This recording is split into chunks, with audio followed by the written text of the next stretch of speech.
Minneapolis or here, but really the benefits of what the sport has brought is the big impact.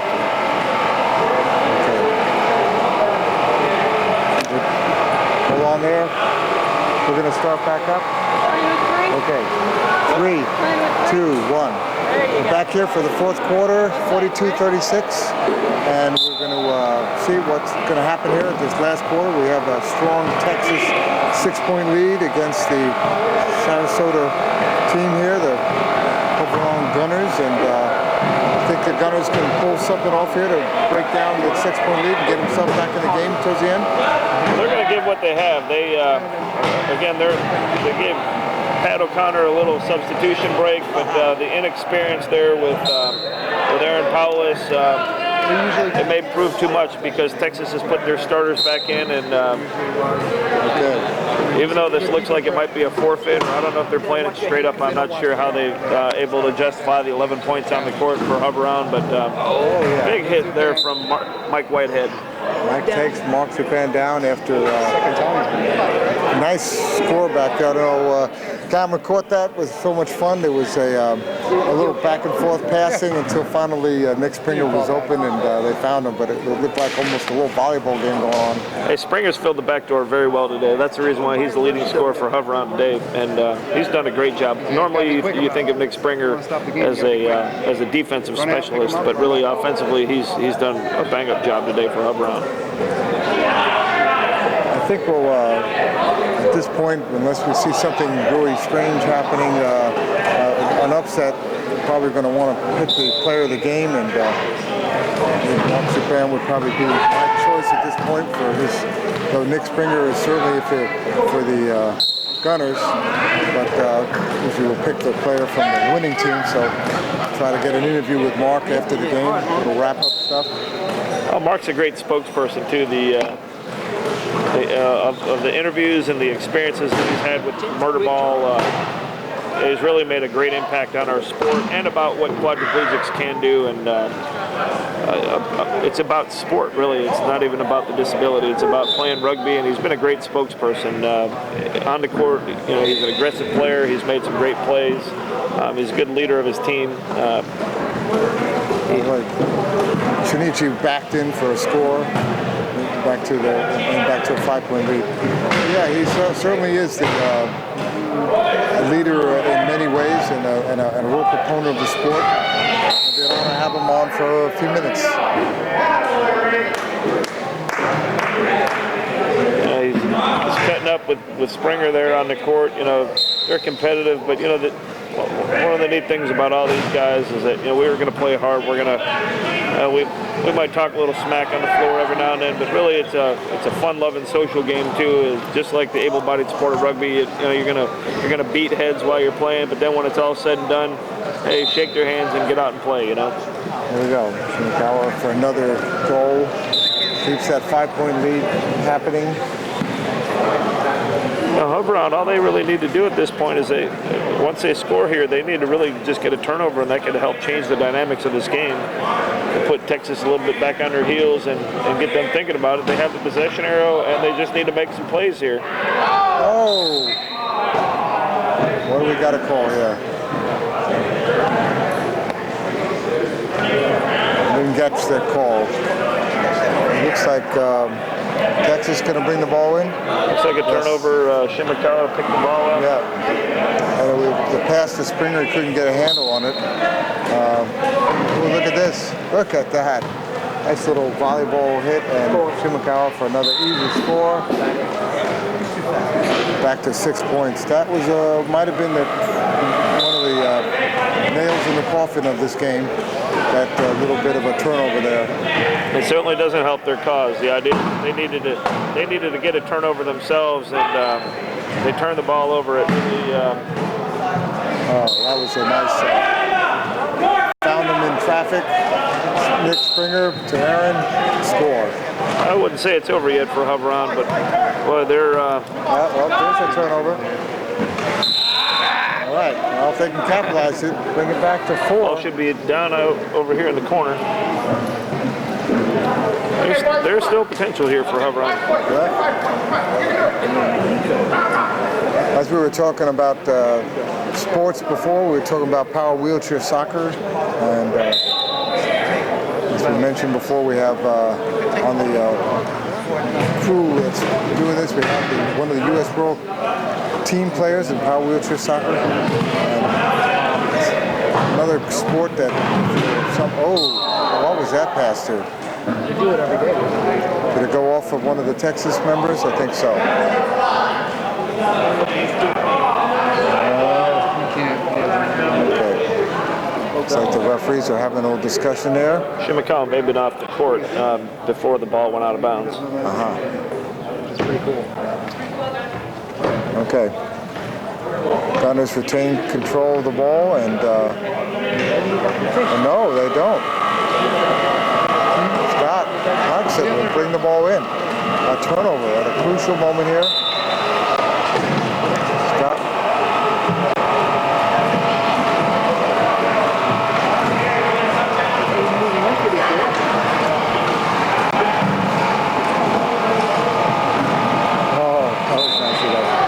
Good to see, the speed of someone like, Scott Hogshead going full speed ahead and Mark just zooming by. And you know that they're both putting out everything they have to try to get down that court. But it's definitely speed is a factor in this game. Well, it's based on function too. That's why they're classified two different classes. And Scott's got good speed for his classification. I'd say he's got average speed. Norm Leidick has some pretty top speed for his classification. They're both class 1s. Yeah. But Shimakawa, as a class 3, he's just going to blow by both those guys. And Mark as well. I mean, Mark's got good speed. There's a pretty wide disparity of speed between Mark and Shin, but they both do their job. So a minute ago, I'm talking about Mike Whitehead, just the beautiful way that he did the head fakes, and to find that little hole there. Nice pass, and Nick Springer get free. He's trying to jump his chair over the line there, and he gets it. So we're back to a 5-point game, 47-42, with 4 minutes and 46 seconds left in the fourth period of the third game of this tournament. And something's wrong with Springer. I don't know if it's fatigue or equipment, but he's got a noticeable strain in his eye as he pushed up the floor that time.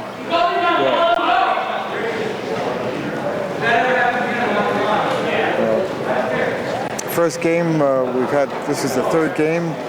Of course, your Lakeshore team win the second game, won against the Rattlers, and our first game we saw Team Canada with a strong win, and we've had Team Canada beating Denver the Harlequins.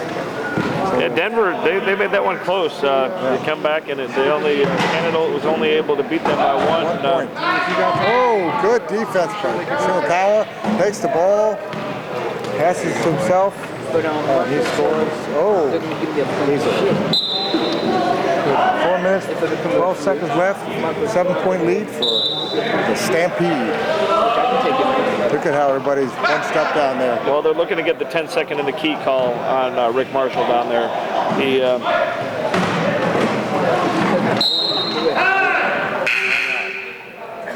There haven't been a lot of timeouts in this game, as much as we saw in some of the other games. Denver used all its timeouts. I was somewhat surprised that Whitehead didn't call an equipment timeout. His axle was sticking about a half-inch outside of his wheel and coming off, and with the man trapped in the key, he could have used that equipment timeout, saved the timeout, but with the substitutions and what they're doing now, it doesn't look like Hubbard's really trying to make a big run to win the game. They're putting in some of their second team members. Well, taking Whitehead out with 4 minutes left to try to make a run doesn't look like leaving Aaron Paulus in to do that damage. Mike Whitehead is the far more experienced player. It's just I don't know what the motives of Coach Hooper is, but that's really his call. And okay, scored by Paulus. Aaron Paulus, who's played for Milwaukee, and he's new to this team, and there's a learning curve on playing for a team that takes, how long would you say, Coach, for Well, coming from where he came from, the discipline and the level of play is not quite as high as playing with Hubbard. Hubbard has been a top 5 team really for maybe the last 7-8 years, and Milwaukee, it's been tough for them to break the top 20. So it's a different level of play in addition to the learning curve of learning the system what Hubbard does. So it'd be similar to a player going from high school to college or college to the pros in any other sport. You really have that learning curve. He may have been the big dog in the small pond up in Milwaukee, but really coming here is that he's really got a lot to learn, in the conditioning and the development of his game has really got to come a long way for him to be an impact player. Well, Texas caused another turnover there, and with a 7-point lead with 3 minutes and 23 seconds left. Mark Chopin Look up at against easy two going. people. Look at that. What a fake right, go left. 1-on-2, experienced player like Mark like that, that's the reason why he's the player of this game. The player of the game, he can come down and take 2 strong players on by himself. Defensively transitioning well.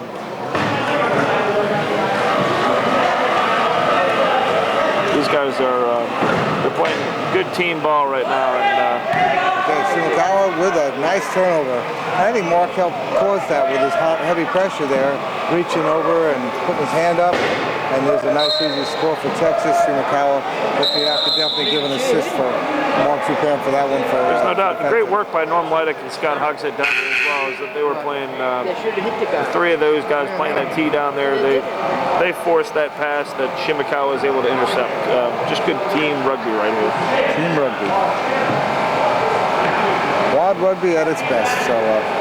So your feeling is when you guys face Texas, you're going to in for a dogfight, aren't you? Well, there's no doubt. We look at Texas as being one of the top 5 teams here in the U.S. Maybe even the top team. They have good speed. They have great experience. It gives us a great matchup. We play them at 4:30 today, and really I'm looking forward to this. It'll be the first time we match up against these guys this year. I'm looking forward to it. Our speed of Joel Wilmoth versus Shinichi Shimakawa should be something exciting to watch. Brian Kirkland also brings some good speed.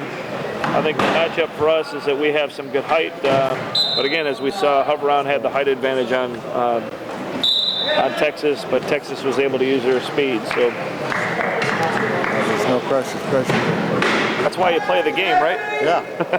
Well, the matchups of any team like that are quite an experience. You have height, speed, mix of things, experience. It all comes together in some sort of pudding that gels or not. And with 2 minutes and 18 seconds, we have a 9-point difference here, 53-44. Texas with a commanding lead at this point, and creating lots of havoc here right at the moment. Pat O'Connor trying to find a hole. He moves forward. They're locking him in there. No one seems to be getting free. There's Nick Springer free, but nobody sees him. Aaron looking pass. Okay. And the ball goes out. And looks like it was out for Rick Marshall. Yeah. They're calling for a timeout. Wasn't that the Texas coach calling for a timeout? No, he was saying tie him up. Tie him up. Okay. He was that they were doing. Oh, look at that. Nice. Jesse Hummel. For a score, 10-point lead. This is the most amount that we've seen of any game so far, 10-point differential. I wouldn't expect many blowouts, and I'd call this a blowout for this tournament. Is that if there's going to be a win-loss disparity, this is going to be the team, I guess, that is going to have against South Florida, which is the 7th seed here. They look like they'd be it, but okay. Chase Beck picks up the ball, scores. We have 11 points now with 1 minute and 16 seconds left. And it we're going to try to get Mark Zupan to come over here at the end of the game and have him be our player of the game and do a little interview with him. I hope my team over there is listening to me.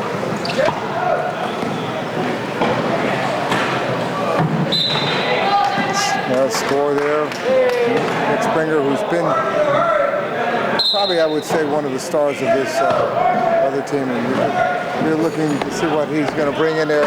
He's a defensive monster, but has been an offensive threat. He's been an offensive machine to me, and it's I started out this game saying that he's a defensive specialist, but boy, he's leading, hover around and scoring, and just doing all the little things as well. But they had a little bit more fire with the rest of their team. Dave Jenkins brought a lot that is missing, and we'll see them later on in the season. It's all right, another score for Nick Springer. Score 56-46. 10 points with 32.6 seconds left in this game. And Mark Zupan going in for an easy score, looks like. Taking the time. Gotta love that from Nick Springer, saying the game's not over. Let's keep playing hard. Let's not quit in the game. Yes. Gotta love that mentality for a player. He's gonna play hard until the buzzer sounds, And Mark Zupan for another score with 6.5 seconds, gives him 11 points.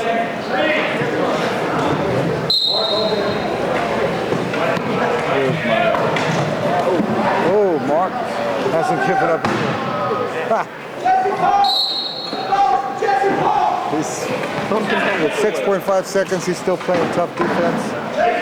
He recovers the ball for Texas, throws it in, and an easy score at the buzzer. Do they count it? No goal. 57-46, the game. Texas, I would say, destroyed on some level the Gunners on the court there, taking advantage of them, but exciting game. Kevin, give me a little wrap-up of what you saw. Well, this just shows that Texas is really a team to be reckoned with this year.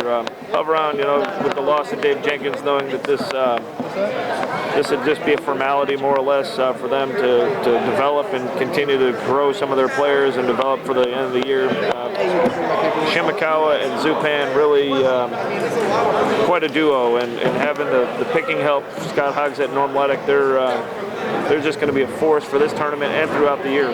Really looking forward to playing them this afternoon. Yeah, it's going to be great. So let's see if we can get Mark Zupan to come on over for a minute and do a little talk with us about how he sees things are going. But Kevin, I really appreciate you being here for this. And this has been some exciting action here. We have 3 games done. The next game coming up is the German team playing against Denver again for Denver's second game.